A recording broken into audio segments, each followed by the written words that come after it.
Good morning and welcome to today's reading for October the 10th, 2023. And today's reading is from Peace in Our Hearts, Peace in the World by Ruth Fishel. And it's about finding peace. The gap between what is and what should be is an ocean of distress, disappointment, and frustrations. That's a quote by Christina Feldman. Each time you feel a lack of peace, come quietly back to yourself. You might be surprised to discover that rather than accepting what is, you're either judging it or finding ways you think it should be different. If she would only be this way instead of that way. If he would only treat me this way instead of that way. The situation would be so much better if everyone did this instead of that. Coming back gently to yourself, you can let go of everything that you have been thinking. Coming back gently to yourself, you can slow down your busy mind and find peace in the silence.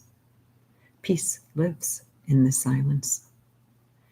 It's wonderful to know that I can let go of my judgments when I return to the peaceful place that lies within me. This is a gift, and I am very grateful. So this is World Mental Health Awareness Day. And, there is so much, or so many people struggling with mental health issues in the world today. And I think a lot of that is because they have that gap between, what is and the way they want it to be. And I think the bigger the gap, the bigger the distress. If there's something that you want and it's not that far from where you are, then you are a little bit annoyed or a little bit distressed.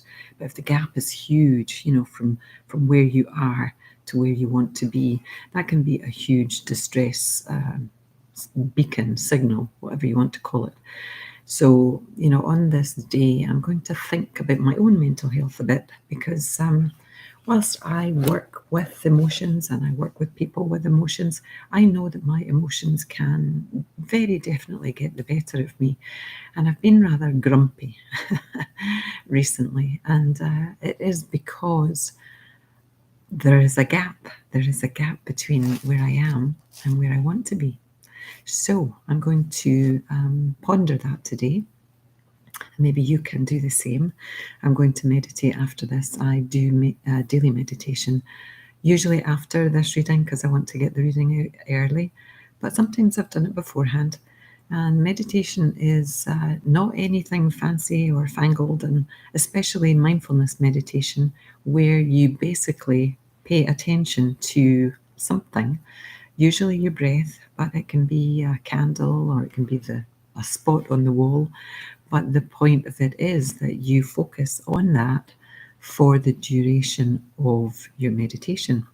And Andy Puddicombe, who wrote Headspace, the book, and has developed the whole program Headspace, he says that 10 minutes a day of mindfulness meditation is enough to make differences in our lives. And I know that was my starting point many years ago, this 10 minutes a day, and it did make a difference.